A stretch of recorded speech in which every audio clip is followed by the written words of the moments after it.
A scary creature covered in dark, wild energy comes out of the woods and growls at a group of students. One student says it's the apostle of Hades, and the beast gets mad. The group, some girls and a boy, looks ready to fight. The creature roars and moves toward them, so they get ready for battle. The boy, Hinamori Ryuga, steps up bravely and uses his power as the dragon god's successor, glowing with strong energy.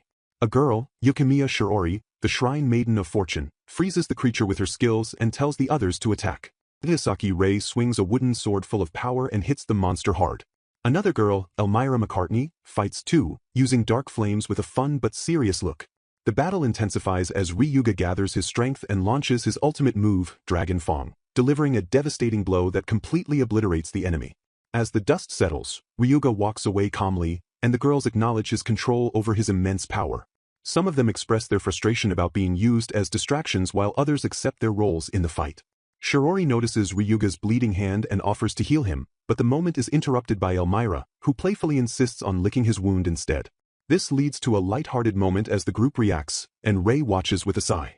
Meanwhile, another student, Aikuro, arrives on the scene, frustrated that Ryuga is always surrounded by girls. He complains loudly, drawing attention to himself, and is surprised when Ryuga asks when he arrived. Aikuro explains that he came after hearing an explosion, and the conversation shifts as he warns the group about rumors of a monster lurking in the area. The girls exchange knowing glances before Ryuga reassures Aikuro that the threat is already taken care of. As Aikuro looks confused, Ryuga directs his attention to the battlefield, where the remains of the defeated monster lie, marking the end of their battle. As Ryuga and Aikuro examine the monster's remains, they realize it was already dead when they arrived. Aikuro is puzzled by who could have defeated it, while Ryuga assures him that everything is fine. Deciding not to dwell on it, Ryuga tells Aikuro they should head home, and Aikuro agrees. The narration highlights Ryuga's role as a supernatural warrior who fights monsters in secret alongside his loyal companions. However, sees himself differently. He proudly declares that he is the one responsible for handling the slice of life parts of the story, serving as the comedic relief and the protagonist's reliable friend. He believes that every great story needs supporting characters to bring balance and depth. Reflecting on his childhood, Aikuro remembers how he always admired main heroes like the Red Ranger. But his perspective changed when he was cast as an animal companion in a kindergarten play about Momotaru. Instead of resenting the role, he embraced it and made the lizard character heroic, sacrificing himself to protect the protagonist. His passionate performance left a strong impression, and he found fulfillment in being a supporting character. From that moment, Aikuro started to appreciate side characters more, even preferring the Green Ranger over the Red. As he grew older, he realized that supporting characters help flesh out the world and make the protagonist shine. Determined to prove their importance, he decided to take an active role in elevating others around him. In school, he set his sights on a shy transfer student and took it upon himself to make him a central figure in the class. He exaggerated the boy's traits, gave him a catchphrase, and even forced a nickname on him, all in an effort to shape him into a memorable character. His dedication to crafting side characters shows his belief that every great story needs more than just a strong main hero. Ikuro's efforts to turn a shy transfer student into a popular figure succeed, and he receives heartfelt thanks. Encouraged by this success, he continues helping others become central figures in their own stories, from making a delinquent the school's top fighter to pushing the student council president to become #1 in academics. However, he realizes that the people he has been supporting are not the ones he truly wants to follow. He is searching for someone who embodies the ultimate protagonist, someone who makes the entire world feel like it exists just for them. Determined to find this ideal hero, Aikuro spends his days observing people until, on his first day of high school, he meets Hinamori Ryuga. The moment he sees Ryuga, he is overwhelmed by his presence, sensing that this is the one true protagonist he has been searching for. Everything about Ryuga, from his strong demeanor to his mysterious aura, confirms his belief. When Aikuro approaches him, they exchange names, and Aikuro immediately fixates on how Ryuga's name sounds like it belongs to an anime hero. While Ryuga seems indifferent, Aikuro becomes more convinced that he is destined to play the role of the protagonist's friend. As they interact, Ryuga remains distant, warning Aikuro not to concern himself too much. But this only strengthens Ikuro's admiration, making him even more determined to support him. During class introductions, Ryuga reveals that he grew up in a secluded region of China due to family circumstances, further solidifying Ikuro's belief that he is the ultimate protagonist. Excited, Aikuro proudly introduces himself, not as just another student, but as Ryuga's friend. In that moment, he feels that he has finally met the main character he was destined to follow. It has been a year since Aikuro met Ryuga, and he reflects on how much their dynamic has changed. While Ryuga initially had a more serious and distant demeanor, he has started to mellow out, even laughing at Ikuru's ridiculous antics. Ikuru is proud of his role as the excitable, comedic best friend who helps balance Ryuga's cool and collected protagonist energy. As Ikuru rambles on about nonsense, such as communicating through his fart, Ryuga plays along, showing his growing comfort in their friendship. However, things take a sudden turn when Ryuga experiences an intense physical reaction, his eyes glowing and an aura emanating from his body. Ikuru, who has always believed Ryuga is the ultimate protagonist, finally has undeniable proof. Ryuga is special in more ways than one. While Ikuru outwardly plays dumb, sticking to his self-imposed protagonist's best friend role, he internally acknowledges that a true friend would be more concerned about what is happening to Ryuga. However, he reassures himself that a proper heroine should step in to help, lamenting the lack of a dramatic romantic event where Ryuga is nursed back to health by a female lead. Just when Ikuru wonders if anyone will show up, a third-year student, Ayagasaki Rei, appears and calls Ryuga away. Ikuru immediately identifies her as an ally character who fights alongside Ryuga. His meta-awareness kicks in as he humorously labels her a future baddie, heroine-to-be. With this new development, it seems that Ryuga's story is about to take a more serious turn, and Ikuru, as always, is ready to play his part. Ikuru, as always, is embracing his self-imposed idiot best friend role, going into full comedic overdrive when Rei comes to take Ryuga away. His exaggerated reaction, offering himself instead and even calling her Wani-sama, only earns him a well-deserved smackdown from Rei, proving once again that she has no patience for his antics. Meanwhile, Ryuga is dealing with a serious issue. The dragon god inside them seems to be getting harder to suppress. Rei acknowledges the danger but believes in Ryuga's ability to control it. Ikuru, ever the comedic relief, finds the name Dragon God too generic and brainstorms cooler alternatives like Leviathan or Jormungandr, showing that even in serious moments, he can't help but stay true to his goofy nature. However, Ikuru's curiosity about the main plot finally gets the best of him. Though he usually avoids the supernatural side of things, he sneaks around to learn more about Ryuga's powers. But instead of discovering some dark secret, he gets caught red-handed, leading to an even more ridiculous situation, trying to play it off as a mission of critical importance. The icing on the cake? Ikuru's mission turns out to be a perverted scheme to peek on Rei while she's changing, something even Ryuga finds pathetic. But Ikuru's over-the-top justification, comparing it to discovering the golden paradise of El Dorado, cements his role as the ultimate comic relief. While Ryuga is clearly struggling with their supernatural burden, Ikuru continues to bring his usual absurdity to balance things out. However, his growing involvement in the main story suggests that his days of just being the idiot best friend might be numbered. After orchestrating a classic, perverted friend move and attempting to spy on Ayagasaki Rei while she was changing, Ikuru not only got caught but also earned her full wrath. Rei, being the disciplined and serious type, is absolutely furious, delivering a reaction that's both expected and hilariously exaggerated. The way she offers Ikuru multiple ways to die as punishment is peak anime-style over-the-top justice. Ryuga, meanwhile, seems to have been unwillingly dragged into the mess, and it's clear they're not pleased. The last panel, where Ryuga silently contemplates Ikuru's actions and possibly delivers a well-deserved extra punch, hints at something deeper, perhaps frustration that Ikuru is treating everything like a game, or maybe even disappointment. Ikuru, for all his ridiculousness, seems to pick up on this as he wonders if Ryuga was the one who delivered that final punch. Ikuru sees Ayagasaki arrive at school and wonders about her relationship with Ryuga while jokingly throwing himself at her, only to get rejected and kicked aside. As he recovers, he decides to observe Ryuga's supernatural powers and sneaks around to watch a kendo sparring session between Ayagasaki and another student. He realizes that Ryuga and Ayagasaki don't join clubs because they are always preparing for battles against mysterious beings that threaten the town. Ikuru considers himself just a background character meant to add normalcy to their lives, but his curiosity pushes him to spy on them. He then hatches a ridiculous plan to peek at Ayagasaki while she's changing, but she catches him in the act and furiously chases him down, delivering a brutal punishment while Ryuga watches. After barely surviving the ordeal, Ikuru later meets Yukimiya, another girl linked to Ryuga. She is kind and graceful, making her a strong candidate as one of Ryuga's heroines. Ikuru is surprised she even remembers his name, and as they talk, she asks about Ryuga's personality. He gives her a playful but honest description, highlighting Ryuga's mysterious nature and good-hearted personality. As Yukimiya listens, she grows more flustered, and Ikuru realizes he might have gotten too involved in the protagonist's story. Panicking, he suddenly demands that she forget everything they talked about, acting suspicious and running away before she can respond. Yukimiya is left confused as Ikuru disappears, determined to stay within the boundaries of a friend character. Ikuru barely avoids running into Ryuga as he meets Yukimiya, But just when he thinks he's safe, Ryuga appears and catches them together. Shocked, Aikuru assumes they must be on a date and dramatically accuses Ryuga of betrayal, calling him a traitor for leaving him alone while he enjoys time with Yukimiya. Ryuga and Yukimiya deny it, but Aikuru is too emotional to listen and starts ranting about how Ryuga already has a childhood friend, making a scene as Yukimiya watches in disbelief. The next day, Aikuru presses Ryuga for details about Yukimiya, but Ryuga insists they are just friends. Meanwhile, another heroine candidate, Elmira McCartney, refuses an invitation to karaoke, revealing she dislikes crowded places despite having a huge fan club. Elmira changes her mind when she hears Ryuga is coming, so Aikuru is forced to tag along. During the karaoke outing, Aikuru complains about being dragged into another event while Ryuga declines to sing, making Aikuru joke that his lack of skill might ruin dramatic battle scenes if he ever gets a character song. When Ryuga leaves, Aikuru grows suspicious, wondering if he's actually going somewhere else. Meanwhile, Elmira suddenly makes a shocking comment about sucking Ryuga's blood, revealing that she's not entirely human.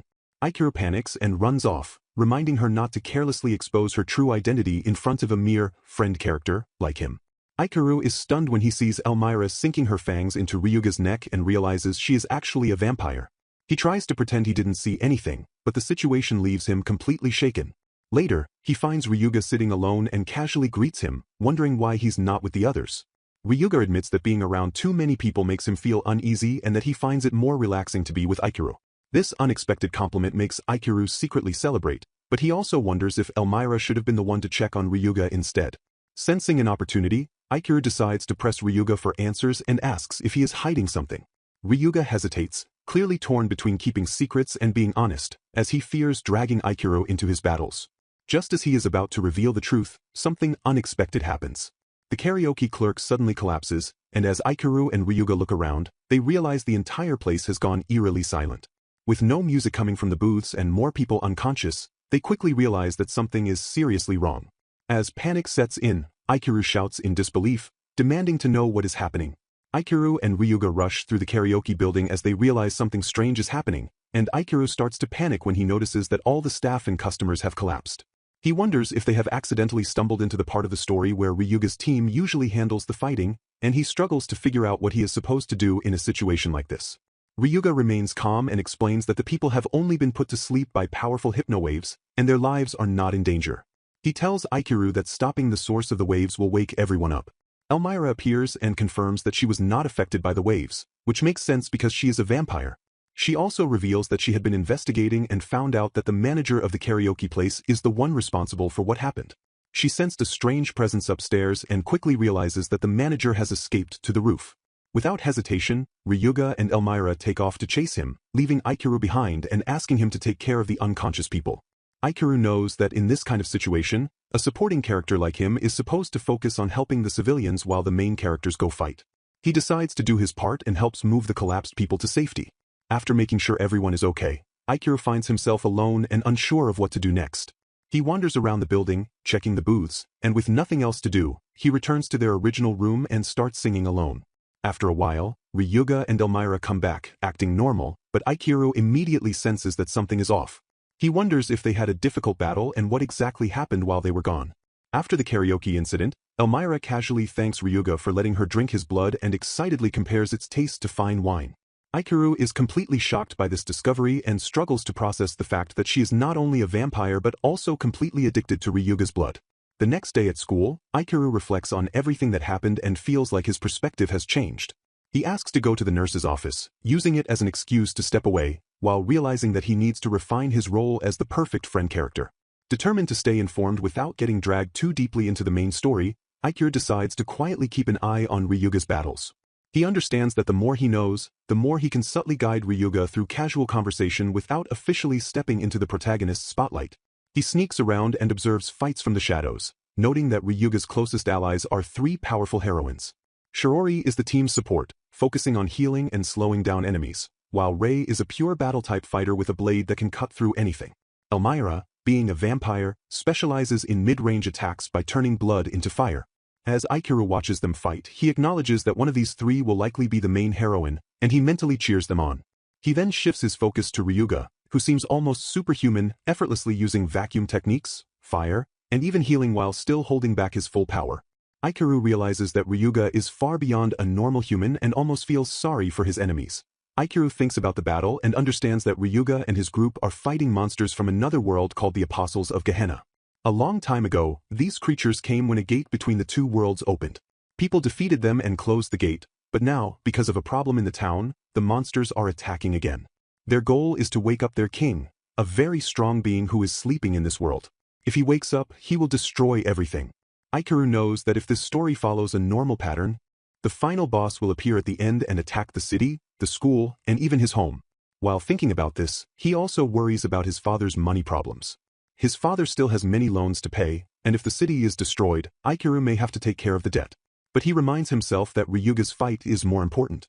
He also understands that Ryuga has a special power called the Dragon God, which has been in his family for a long time. This power makes him very different from normal people. Aikuru decides to stop thinking too much and focus on being a good friend again. Later, Ryuga and the girls get ready to leave, and Aikuru waves at them. But suddenly, Ryuga calls his name. Aikuru freezes as the girls turn to look at him. He realizes that his secret is out, and his safe friend role is now breaking apart.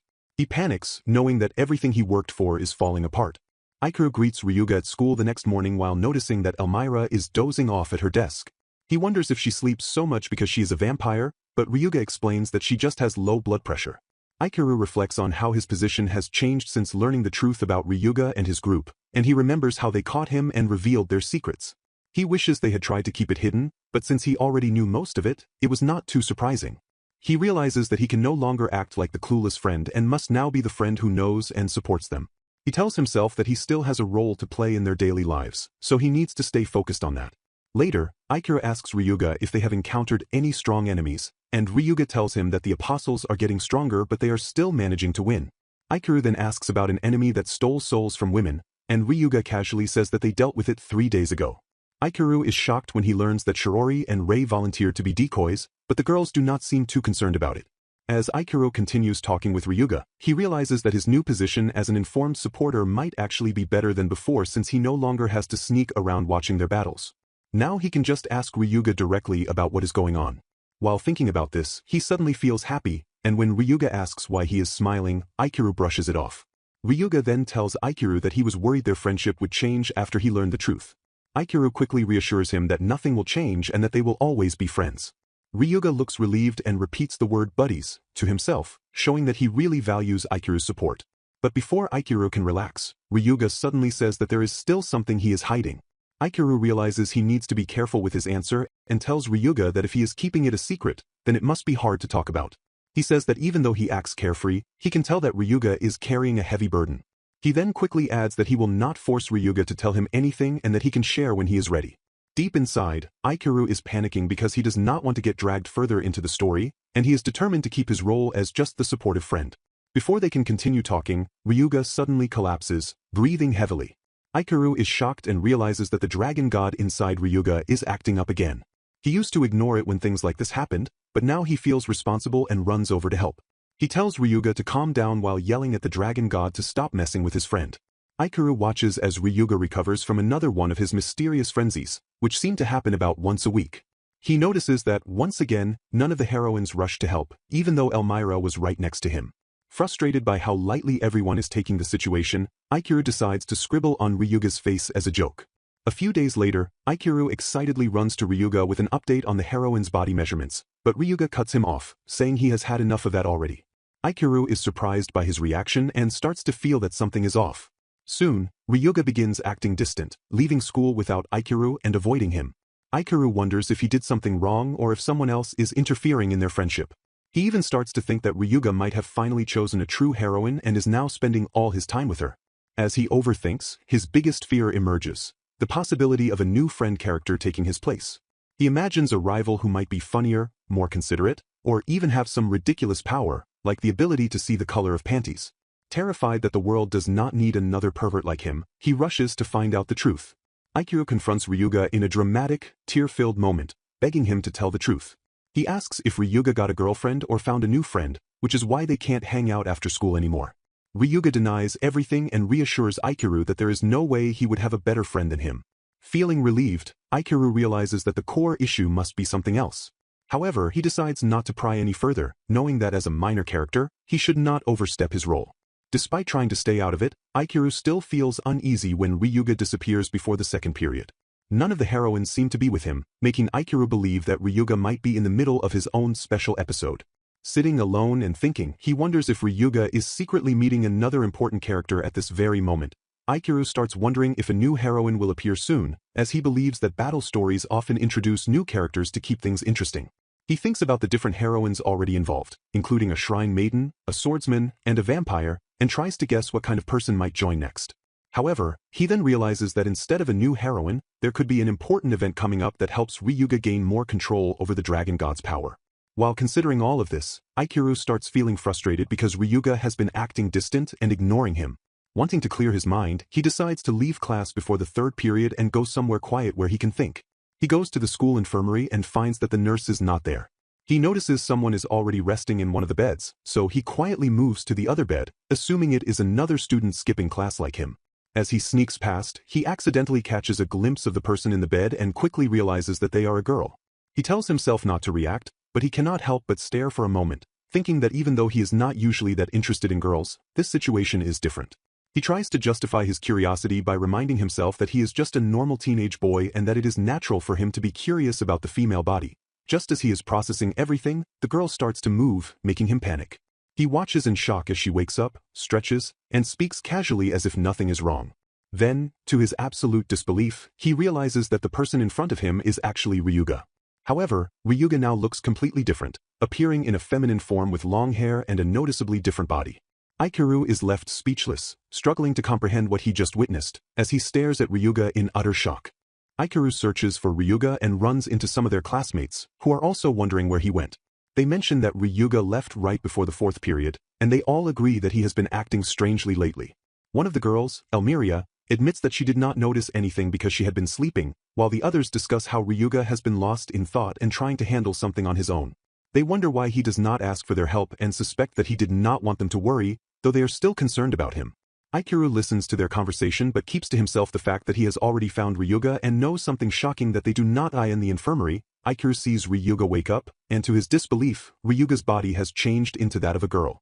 Ryuga casually greets him, but Aikaru is too stunned to respond properly as he tries to process the situation. He cannot believe what he is seeing and questions if this is some kind of trick or a dream. Ryuga, realizing what is happening, suddenly reacts with panic and shock, yelling at Aikaru to stop looking. She frantically denies having a feminine body and insists that she is still a man, even as Aikaru stares at the obvious changes. She gets flustered and desperately tries to explain, but her words only make things more confusing. Aikaru struggles to understand how the protagonist of a harem story, who is supposed to have girls surrounding him, could suddenly turn into a girl himself. He wonders if this is some kind of twin situation, a trick from the dragon god, or maybe even a strange curse that grants more power in exchange for a larger chest. As he tries to make sense of it all, he remembers that Ryuga has been avoiding him recently and realizes that she probably did not want him to find out about this. Then, as he gets caught up in his thoughts, he accidentally confirms Ryuga's transformation in the most ridiculous way possible by grabbing her chest, causing another wave of panic. Finally, Aikaru comes to the conclusion that an enemy's power might be responsible for Ryuga's transformation, and he thinks that this explanation makes the most sense. He understands why Ryuga has been acting differently and wonders if he should tell the heroines about it, but he hesitates as he considers what this could mean for their group. Aikaru keeps to himself the fact that Ryuga, now transformed into a girl, has a more well-endowed figure than Yukimiya, the girl who has feelings for him. He imagines how devastated Yukimiya would be if she ever found out and decides it is best not to mention it. Meanwhile, Yukimiya, unaware of the situation, enthusiastically suggests cooking something to cheer Ryuga up, hoping it will encourage him to share his troubles with them. Aikaru acknowledges her kindness and thinks she is acting like the #1 heroine, even if she ranks lower than Ryuga in breast size. However, some of the other girls look disturbed at the mention of Yukimiya cooking, as if they are bracing for disaster. Agasaki, another girl in their group, hesitantly confirms whether Yukimiya truly intends to cook, her concern evident. Elmiria and another friend react in sheer terror, fearing that Yukimiya's cooking will be dangerous. They recall a past incident where Yukimiya had her butler taste her food, and he immediately collapsed into an unconscious nap, making them worry for their own safety. Aikaru realizes that despite her ideal heroine qualities, Yukimiya is hopeless in the kitchen, but she proudly reveals that she recently learned how to make beef stroganoff. The other girls panic, and they start plotting ways to avoid eating her food while pretending to support her idea. In a desperate attempt to escape, Elmiria and the others decide that Aikaru should be the first to taste Yukimiya's cooking, claiming that boys and girls have different taste preferences. Aguri immediately protests, realizing that he is being sacrificed to test the safety of the food. He tries to avoid the situation, but Aoyasaki encourages him to show chivalry, making him even more frustrated. As the girls look on with hopeful expressions, he realizes that he is completely trapped. He watches as Yukimiya prepares her dish with an almost eerie level of enthusiasm, and despite his attempts to refuse, he knows there is no way out. As he faces his fate, Aguri reflects on the fact that Ryuga has not been to school for 3 days. The heroines visited him, and Ryuga told them he was sick with a cold, but Aguri knows the real reason is that he is struggling with his transformation into a girl. He wonders if Ryuga is starting to think more like a girl as well, or if he is simply taking time off because he was too shocked after Aguri saw him in his new form. Walking through the city, Aguri contemplates whether something else could be going on and what this change could mean for Ryuga moving forward. Aguri considers avoiding school until Ryuga contacts him first, hoping to escape both the tension surrounding Ryuga's absence and the looming threat of having to taste Yukimiya's questionable cooking. As he walks, he receives a message from Ryuga asking if he is free to talk. Knowing that Ryuga's supposed cold is just an excuse, Aguri invites him over to his house, thinking it would be easier to have an uninterrupted conversation there. He feels relaxed and casual about the meeting, but he has no idea that he should have taken things more seriously. When Ryuga arrives at his house, Aguri notices that the exaggerated feminine features from before have disappeared, making him wonder if the problem has already been resolved. The atmosphere between them feels awkward, but Aguri assumes Ryuga is simply here to report on what happened. However, Ryuga brings up an earlier conversation and reveals that there is still a secret that has not yet been told. Aguri immediately realizes what Ryuga is about to say, that an enemy apostle was responsible for his transformation into a girl.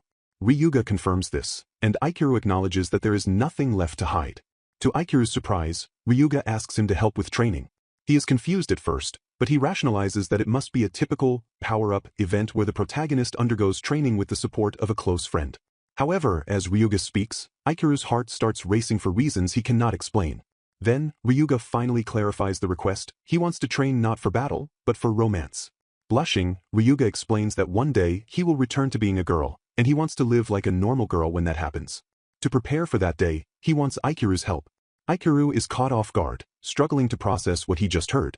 He had assumed that Ryuga's transformation was a temporary incident caused by an enemy, but now he begins to suspect that there was something else he had been ignoring. Ryuga then boldly declares that he wants to do romance training, shocking Aguri even more.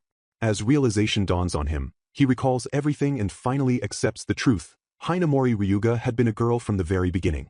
Looking at Ryuga, who now sits nervously with a flushed expression, Aguri feels that his carefully maintained role as the protagonist's best friend is coming to an end. Aguri visits Ryuga's house and finds her dressed as a nurse, enthusiastically announcing her outfit as part of her romance training. He sits there in disbelief, realizing that ever since Ryuga revealed she was a girl, she has been acting more openly feminine. She playfully checks his forehead for a fever while he questions what he is even doing. As she continues her training, she brings up their past outings, saying that she considered them dates even though he thought they were just friendly hangouts. He starts to realize that her behavior had always shown hints of her true feelings, and she wasn't just trying to scare him off before. Ryuga then offers him food she prepared, which turns out to be surprisingly good. This makes him question why Yukimiya's cooking is so bad if Ryuga can make a proper meal. However, he is also distracted by the fact that her figure is more noticeable than before. As he awkwardly gulps down his food, she teases him, joking that he was secretly trying to collect data on her body just like he did with the other girls. To his shock, she reveals that she had been binding her chest with a serrature, explaining how she managed to hide her feminine features while living as a boy. Aguri is amazed at how well the serrature worked and calls it a magical item. Ryuga asks if her size bothers him, and he struggles to respond while Aoyasaki comments that sarashi-wearing girls are great on their own. Ryuga leans close and playfully offers to share her body measurements in exchange for more compliments. She becomes more physically affectionate when they are alone, asking him to pet her head, carry her, and even putting on different outfits just for him. This makes Aguri realize how much effort she is putting into showing her real self after hiding it for so long. Ryuga then explains the truth about her past. The dragon god of her family is supposed to be inherited by men, but since her family could only produce daughters, she was raised as a boy to uphold the tradition. Wanting to fully embrace her identity as a girl now, she deliberately changed into a miniskirt before coming to Aguri's house. As she continues having fun dressing up, she asks him what costume he wants to see next, and he desperately suggests anything that would cover her up more, showing how overwhelmed he is by the situation. Aguri struggles to keep up with Ryuga's enthusiasm as she continues her romance training, dressing up and acting more openly affectionate. He worries that pretending to be lovers might turn into something real, but he can't ignore how seeing her as a girl affects him.